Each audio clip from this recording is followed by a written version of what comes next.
I'm a 33-year-old single father, and every single day of my life revolves around one person, my 10-year-old son.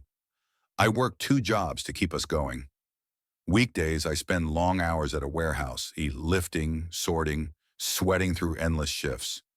Weekends, I deliver groceries, driving around town until my back aches. It's not glamorous. It's not easy, but it pays the bills. It keeps food on the table. And most importantly, it gives my boy the life he deserves. And he really is my whole world. He's smart. He's kind. He has this habit of trying to act older than he is, like he wants to shoulder some of the burden he sees me carrying. I can tell he notices how hard I work, even if I try to hide it. The thing is, he's never been a kid who asked for much. But for the past year, he's had one wish. One thing he's talked about over and over. He wants a PlayStation. 8 months ago, I made a decision. No matter how tight things were, no matter how many sacrifices it took, I was going to make it happen. I was going to surprise him with that PlayStation for his birthday. So I made changes. I cut out coffee on the way to work. I canceled every streaming service. I told myself new clothes could wait. Even the brakes on my car, which had already started to grind and squeal, got pushed off. Every single dollar I could spare went into a small envelope. I hid it deep in a drawer, tucked under old insurance papers where nobody would ever think to look. And little by little it grew, dollar by dollar, sacrifice by sacrifice. That envelope became more than just money. It became hope, a promise to myself. I didn't tell anyone at first. It felt good having this one secret goal, this thing that was just mine, just for me and my son. But 2 months ago, I slipped. My sister called. We were just chatting about random things, and for some reason, I mentioned I'd been saving up to surprise my boy with something special. She pushed a little, curious, and I told her, a PlayStation. At the time, I didn't think anything of it. She's my sister after all. Now, here's what you need to know about her. She lives about 20 minutes away with her 9-year-old son. She doesn't work. She's fully supported by our parents, who have always spoiled her. Growing up, she could do no wrong in their eyes. Meanwhile, me. I never really had that kind of support. When I told them I was going to be a dad, the very first words out of their mouths weren't congratulations. They weren't encouragement. They said, "How are you going to afford that?" That's the difference. They've always held me to one standard and her to another.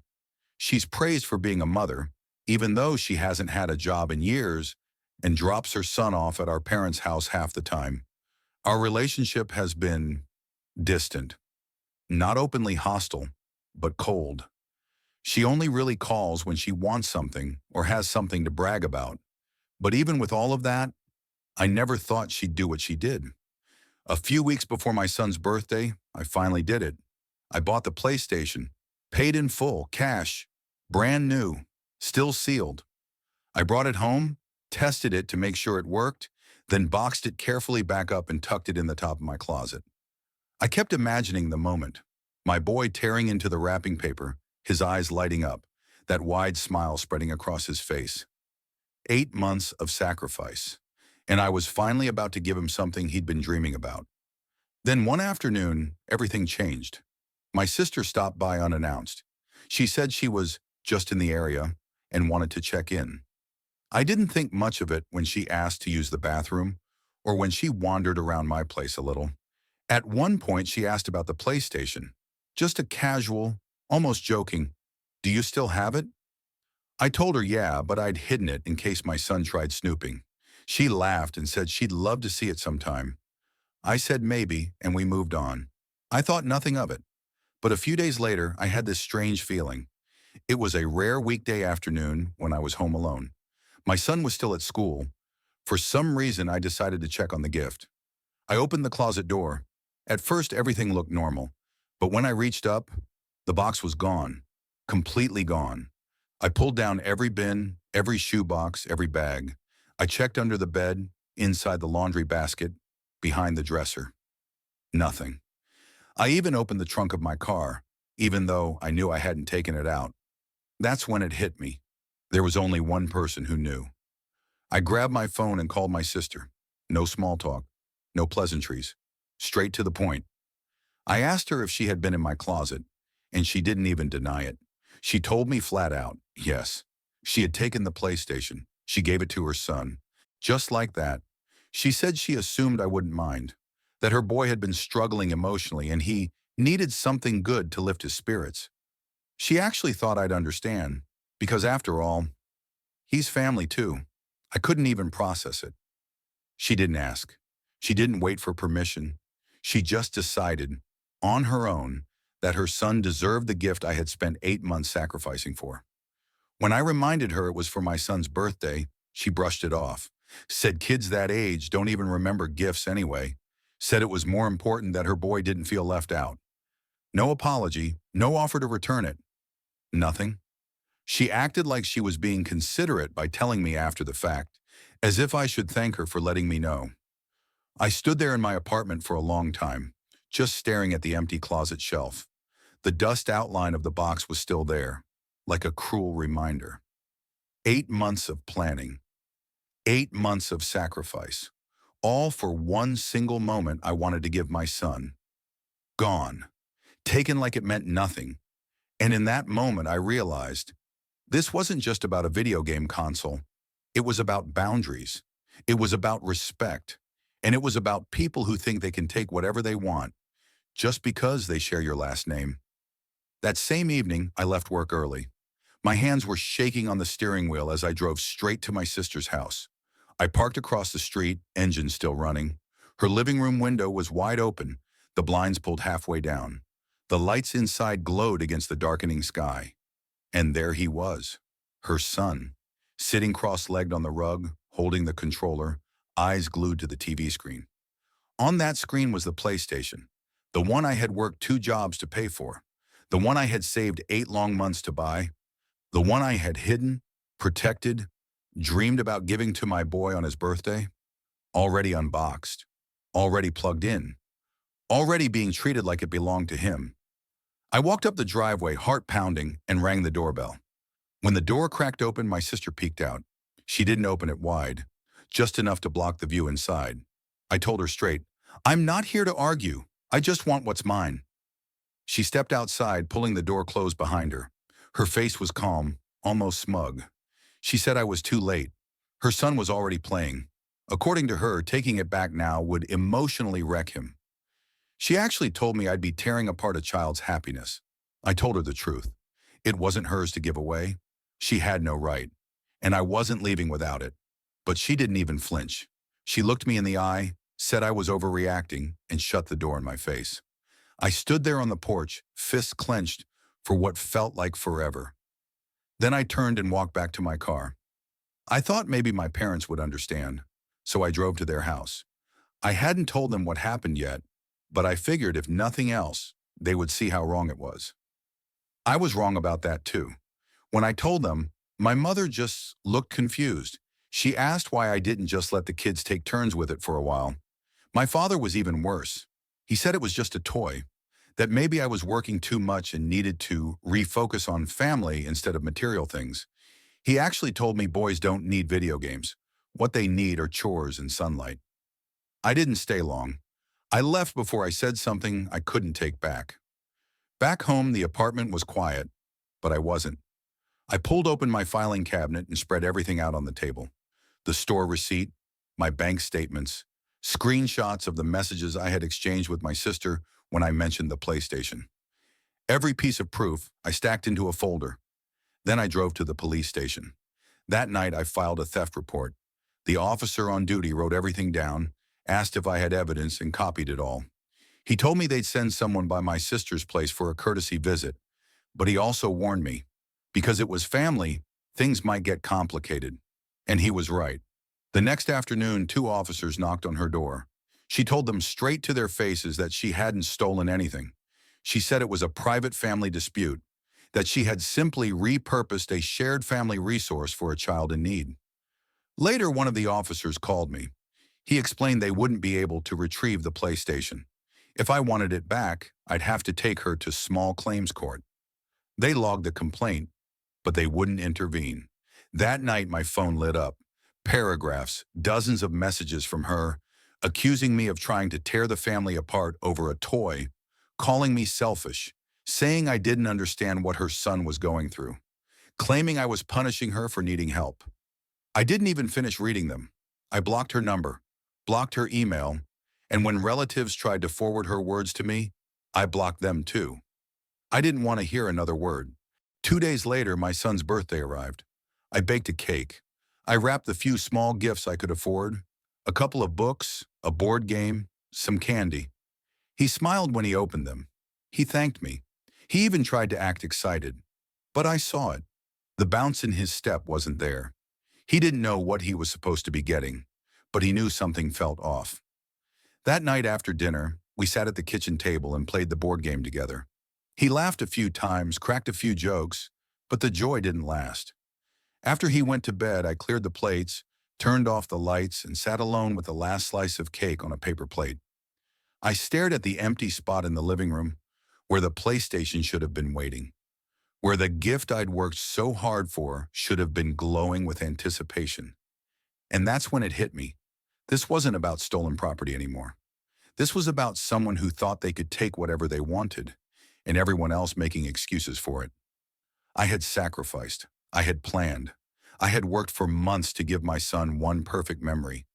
And she didn't just take a toy. She took that moment. And when my parents and relatives defended her, they were telling me something loud and clear, that my son didn't matter as much. That night, I made a decision. I wouldn't let this slide. Not for pride, not for revenge, but because one day my son would ask me what happened, and I needed to be able to tell him.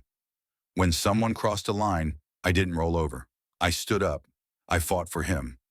The following Monday, I scheduled a consultation with a small claims attorney. I brought everything: the receipt, the bank statements, the screenshots, the police report. After reviewing it all, she told me I had a strong case. It wouldn't be fast, but it was solid. She handed me a folder with the forms, walked me through the process, and told me what came next. I filed the paperwork that same week. No more talking, no more begging. This was official. I started organizing everything into a binder. One section for receipts, one for communication, one for the police report.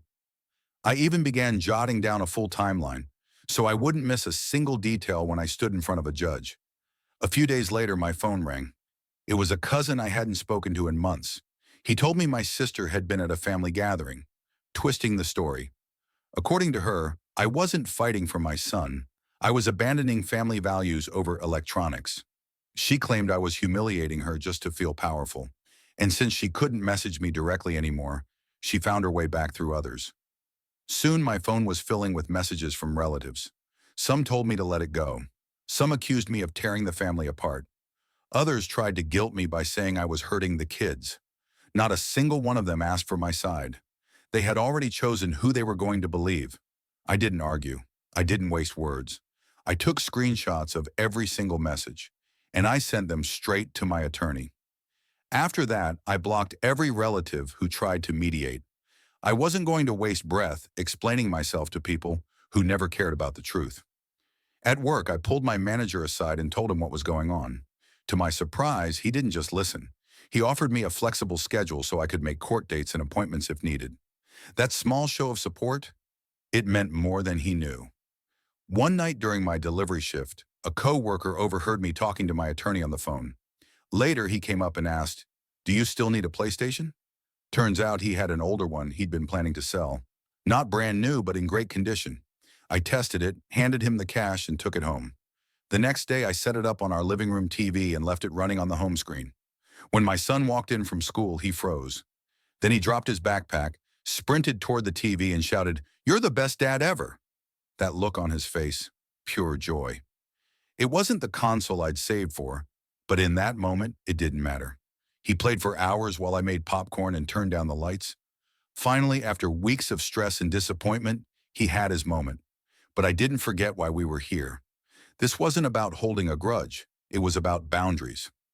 My sister needed to learn that family doesn't give you a free pass to steal. So while my son enjoyed his games, I doubled down on the case. I installed a lockable cabinet in my closet for valuables and started gathering every shred of evidence. Receipts, screenshots, the police report.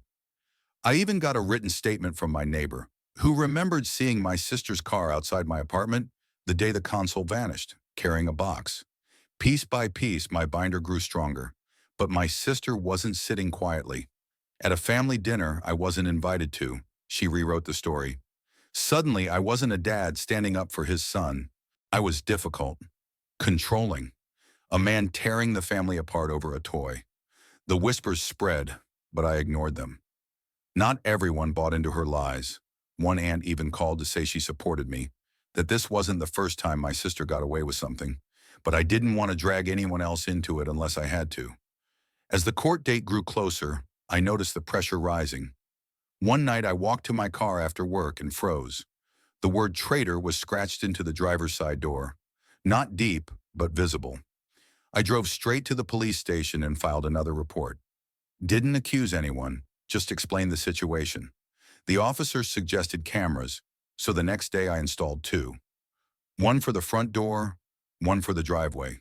By the weekend I had extra copies of my entire case file, my shirt and slacks laid out, and even rehearsed my opening statement. No drama, no yelling, just facts. Finally, the day came. I showed up 30 minutes early, binder in hand, heart steady. When my sister walked in, she looked casual, like the whole thing was an inconvenience, no apology, no shame. The judge called us forward.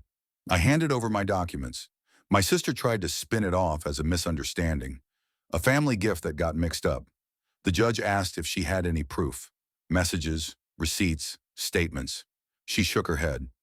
Then I handed over the signed statement from my neighbor, confirming she saw my sister at my apartment, carrying a box, the same day my console disappeared. And in that moment, the look on my sister's face changed. The judge skimmed through everything. Receipts, bank statements, messages, all time-stamped, all in order. It didn't take long. She ruled in my favor. My sister had 10 business days to either return the PlayStation in working condition or pay me the full cost, plus court fees. She didn't argue. She didn't even speak. She just grabbed her purse and walked out, face tight with anger. A few days later, an envelope showed up in my mailbox. Inside was a check, $20 short. I didn't call her, didn't text. I simply notified the court. They logged it as incomplete payment and sent a formal notice of noncompliance. Not long after, my doorbell rang. One of my cousins stood there holding a box. He didn't say a word, just handed it over and left. Inside was the original console, scratched, smudged, clearly beaten up. It powered on, but I didn't even hook it up. The next morning, I drove it straight to a children's shelter and donated it. If another kid could get joy from it, let them. It wasn't ours anymore, but the drama wasn't done. At school, my son started hearing whispers. Kids repeating things his cousin had told them, mocking him, laughing, saying I dragged the family to court over a misunderstanding. That night, I sat him down at the kitchen table. I explained everything simply. Someone took something from us. We did the right thing to get it back, not to hurt them, but because it mattered. I told him, standing up for yourself isn't always popular, but it's always necessary.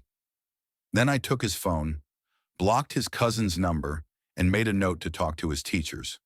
With court behind us, I wanted his world calm again.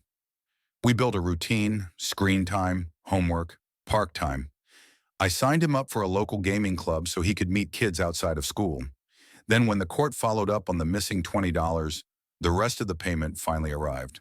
I used it to surprise him, an upgraded headset, a new controller, and a couple of games he'd been begging to try. When he walked in and saw the setup, he froze, then dropped his bag and dove onto the couch. We played for hours, laughing together. That console wasn't just entertainment anymore. It was proof, something we earned together. But the outside noise didn't stop. 2 days later, my parents called. They said I'd embarrassed the family, taken things too far, that I should have handled it quietly. I didn't argue. I just hung up. A week later, a letter came from a local law office, a cease and desist, claiming I was slandering my sister. I forwarded it to my attorney. He asked for proof. None came.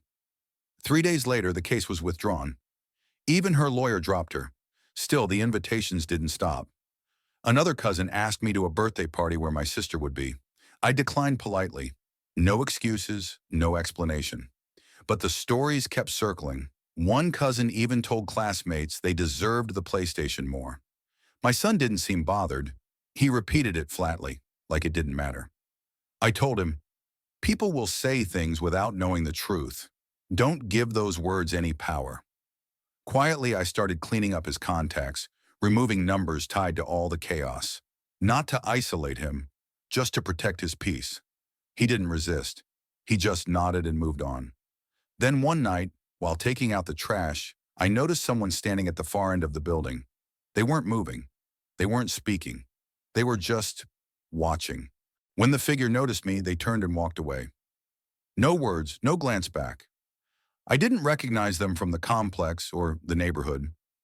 The next morning, I called a locksmith, had every lock replaced, front door, balcony, all of it. More money than I wanted to spend, but peace of mind was worth it. I also repositioned the indoor camera, angled straight at the hallway. From that point on, I stopped explaining myself. No more answering subtle jabs from relatives. No more picking up calls from numbers I didn't trust. If someone wanted to stay in our lives, they had to bring peace. Not guilt, not drama, not stories. That weekend, my son and I built shelves together. He painted his own labels for the games, added hooks for the controllers. It wasn't about the PlayStation anymore. It was about a home no one else could take from us. But midway through the school week, my phone rang. The vice principal. There'd been an incident. A group of kids cornered my son during lunch, mocking him. Your dad sues people over toys. Family means nothing to snitches. One of the kids was my sister's son. When I picked him up, he admitted this wasn't the first time. Small digs, whispers, comments. It had been going on for weeks. Now it was spreading. The next morning, I met with school administration. I laid it all out, court, fallout, the teasing. I didn't name family members, just gave context. They reviewed their own logs, confirmed multiple complaints of verbal harassment. They promised more monitoring, more staff during recess and lunch. But even with that, my son dragged his feet in the mornings. He asked to stay home just for today. His confidence was fading, so I requested weekly counseling sessions, signed him up for after-school clubs, a robotics group, a weekend art class, rearranged my delivery shifts so I could pick him up without stress. That same week, a cousin I hadn't heard from since court reached out. He apologized, said he'd believed my sister, but things didn't sit right anymore. Then he sent screenshots from a private family group chat I'd never been part of. In the messages, my sister called me toxic, said I was obsessed with revenge, claimed I manipulated the court to humiliate her. She even told people I ruined her son's mental health. Some relatives agreed, others stayed silent. I didn't reply. I just thanked him for sending them. Then I quietly left the extended family chat I was still in. No announcement, no argument, just gone. Blocked a few numbers while I was at it. The next day, my son unpacked his bag and froze. Inside one of his books was a folded note, shaky handwriting, uneven letters. It read, "Your dad steals from his own family." He handed it to me without a word. I called the school, asked them to review belongings handling and camera footage near the cubbies. I didn't push for suspensions or charges. I just wanted it logged, on record. That night, after he went to bed, I started researching new schools, smaller classes, better support systems. A couple even had mid-semester openings. Because it was clear, this wasn't stopping. The words were spreading, and now they weren't just shaping how others saw him. They were shaping how he saw himself. Fixing this wouldn't happen where it started. I bookmarked 2 schools with strong reputations, both with open spots. If it meant moving, I'd make it happen. Whatever it took to give him a place where he didn't have to scan the room just to eat lunch. That same day, I started the housing search. Quieter districts, smaller classes, stronger parent reviews. I wasn't looking for luxury, just safe, clean, close to the school. By the 3rd tour, I found it, a 2-bedroom on the 2nd floor of a quiet building across from a park. 5 minutes to the school. Library within walking distance. No heavy traffic. Approved in 3 days. When I showed my son the pictures of the park, the school, the room that would be his, he didn't hesitate. He said he wanted to go. He was ready to leave the whispers behind. We packed that weekend, room by room. Only what we needed. Everything else, old notes, broken toys, handouts tied to stress, we tossed. In a closet, I found an old drawing he'd made in crayon. The two of us, playing video games together. It reminded me what all of this had been about. I gave the new address to only two people, a close friend and my boss. No family, no cousins, no mutuals. The night before the move, around 10 p.m., banging shook the door. I checked the peephole. My sister, pacing, yelling, demanding I come out. I didn't answer. I just watched from upstairs, curtains pulled. Eventually she looked up, saw the camera, and left. I saved the footage, filed a non-emergency report. Didn't press charges, just added it to the record. We left before sunrise, loaded the last box, locked the door, dropped the keys. The drive was quiet. When we pulled in, my son leaned forward, staring at the new building. The air inside smelled of fresh paint. We unpacked slowly, starting with his things first. He chose where his bed would go, set up his console, taped up posters. No loud knocks, no sudden messages, just quiet. 2 days later was his first day at the new school. He wore his favorite sneakers, packed his own lunch, walked in without looking back. When I picked him up, he was smiling. He said no one stared. No one asked questions. No one even knew his name until roll call. That evening, a knock at our door. A neighbor kid, holding a controller, asking if my son wanted to play. Hours of laughter followed, loud, unguarded, like they'd known each other for years. For the first time in forever, the apartment felt like home. Weeks later, a letter arrived, forwarded from our old address. My parents, asking me to end the silence. Be the bigger person. Come back for the sake of peace. The same words as always. Ignore the damage. Keep the peace. Move on. I read it once, then put it in a drawer. Peace built on guilt isn't peace at all. That weekend, my son and I built a gaming corner. TV in the nook, bean bags, shelves for the games.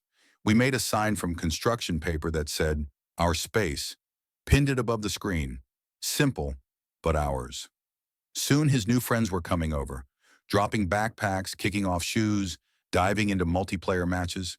Just kids being kids, no shadows trailing them. Then another letter came, this one from the courthouse. A final notice. My sister still hadn't paid the last $20 of the judgment. It sat on my desk a full day before I called my attorney, told her to drop it. Chasing $20 wasn't worth the cost of reopening everything. The case was closed, officially. That night, I purged it all. Screenshots, voicemails, emails, court documents, deleted, recycle bin emptied, backups logged out. No more evidence folders, no more threads, just gone. When my son's next birthday came, I kept it simple. A new game he'd been waiting for, and a handwritten note. Just a few words about how proud I was and how far we'd come. He opened it after dinner, smiled, nodded. This is perfect. It's just us now. That night, after he fell asleep with the game paused, I updated my will, reviewed every line, made custody explicit, ensured the people who caused us harm would never have a say in his future, saved the file, backed it up, closed the folder. But more than that, I closed the chapter. This story didn't end with reunion. It didn't end with revenge. It ended with silence. The good kind. The kind where the shouting fades, the doors stay shut, and the road ahead is finally clear. No one won, but we found something better. A reset, a space of our own, and the freedom to build forward on our terms. If this story resonated with you, if you've ever had to cut ties, rebuild from nothing, or protect the people you love at all costs, remember this. Peace doesn't come from keeping everyone happy. It comes from choosing what and who deserves space in your life. Sometimes that means walking away. Sometimes that means starting over.